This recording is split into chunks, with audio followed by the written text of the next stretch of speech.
أول وصفة نبدأ بها هذا الفيديو بهذا النوع من التمور. هذا النوع من التمور نأخذه ثم نضعه في فرن مسخن مسبقا ويكون مطفي، يوضع على بالفرن إلى أن يجف تماما، وبعدها نقوم بطحنه على شكل بودرة ناعمة. طبعا الوقت هنا لا يأخذ منك سوى ساعة واحدة فقط، لأن هذا النوع من التمور هو جاف مسبقا. وإذا كانت هذه البودرة متوفرة عندكم تباع جاهزة طبعا يمكن أخذها. مسحوق التمر، اطلبي من البائع مسحوق التمر، أو الصيدلية كذلك متوفر عند الصيدلية مسحوق التمر أو بودرة التمر، أو البعض يسميه سكر التمر. نأخذ ملعقة شاي صغيرة من بودرة التمر، مناسبة هذه الوصفات لجميع أنواع البشرة حتى الحساسة منها، فقط إذا كانت البشرة حساسة جدا للمكونات الطبيعية أنصح بعمل اختبار تحسس أولا على منطقة معينة من البشرة. إذا حدث احمرار أو تهيج بهذه الوصفات امتنعي عن تطبيقها.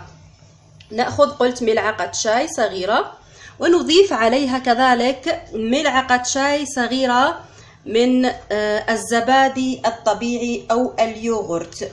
زبادي طبيعي أو اليوغورت دانون مسوس غير متوفر. الزبادي الطبيعي يمكن استخدام الحليب أو الرايب بما يسمى بالروبة في بعض الدول العربية الأخرى. نخلط المكونات جيدا مع بعضها البعض. صاحبات البشرة الجافة أنصح بإضافة ملعقة شاي صغيرة من زيت اللوز الحلو أو زيت الزيتون أو زيت الأرغان أو أي نوع زيت متوفر عندك في البيت. صاحبات البشرة الدهنية والغير حساسة أنصح بإضافة ملعقة شاي صغيرة من عصير الليمون أو 3 قطرات من خل التفاح.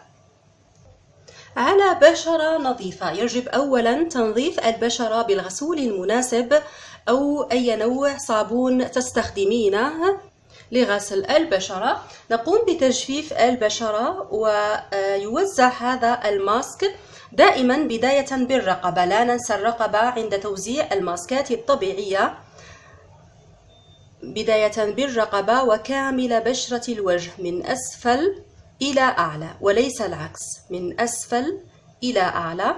حول الفم إذا كانت تجاعيد حول الفم نركز حول الفم، تابعي معي جيدا.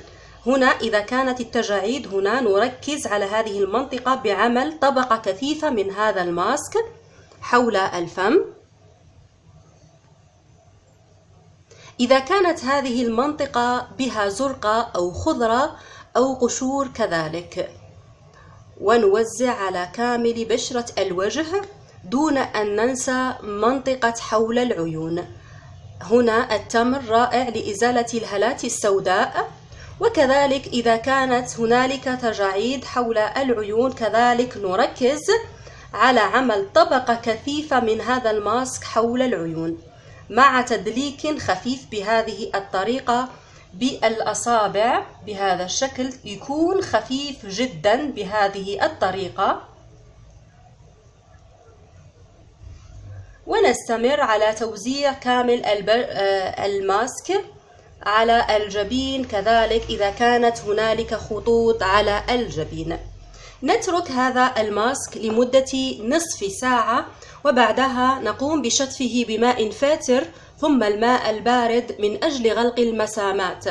طبعا إذا كنت أول مرة تقومي بعمل ماسك طبيعي أو من مدة طويلة لم تقومي بعمل ماسكات، أنصح بعمل حمام البخار والتقشير للبشرة قبل عمل هذه الماسكات. نقوم باستخدام هذه الوصفة بشكل يومي إذا كانت هنالك تجاعيد عميقة. أنصح بإضافة كبسولة من كبسولات الفيتامين إي أو زيت اللبان الذكر أو زيت بذور العنب لهذه الوصفة، أو أي نوع زيت من الزيوت التي سبق وشرحتها بالقناة لإزالة التجاعيد. نستخدم قلت هذه الوصفة بشكل يومي آمنة للحوامل والمرضعات والرجال كذلك، وكل من تعاني من مشكلة التجاعيد يمكنها استخدامها وبكل أمان. وكذلك قلت هذه الوصفات لها فوائد أخرى سأذكرها آخر الفيديو بحول الله تعالى. صلاحية هذه الوصفة تدوم في الثلاجة لمدة أسبوع كامل. إذا قمنا بعمل كبسولة من كبسولات الأوميغا كبسولات الفيتامين إي أو كبسولات الأوميغا 3 صلاحيتها تدوم في الثلاجة لمدة 10 أيام، وبعدها نقوم بتجديد الوصفة إن اضطررنا لذلك. النتيجة تبدأ بالظهور من أول أسبوع لاستخدامك المنتظم لهذه الوصفة. غير متوفرة عندك بودرة التمر أو هذا النوع من التمور لعمل هذه الوصفة، نقوم بعمل الوصفة الثانية، والتي نحتاج فيها إلى مقدار ملعقة شاي صغيرة من صفار البيض وملعقة طعام كبيرة من دبس التمر. يمكن إضافة زيت الزيتون لهذه الوصفة. نضع صفار البيض على دبس التمر ونخلط المكونات جيدا مع بعضها البعض. قلت يمكن إضافة زيت الزيتون لهذه الوصفة إذا كانت البشرة جافة جدا. تخلط المكونات جيدا، هي كذلك وصفة رائعة وفوائدها كفوائد الوصفة الأولى. وبعدها نقوم بتوزيع هذا الماسك دائما نفس طريقة توزيع الوصفة الأولى، ونتركها لمدة 20 دقيقة، وبعدها نقوم بغسل هذه الوصفة بماء فاتر ثم الماء البارد، وبعدها نقوم بترطيب الوصفة ونقوم بترطيب البشرة بعد استخدام هذه الوصفة حسب نوع بشرتك. تستخدم كذلك هذه الوصفة يوميا لنتائج أفضل، وكذلك هي آمنة للحوامل والمرضعات. صلاحيتها تدوم لمدة أسبوع واحد فقط في الثلاجة.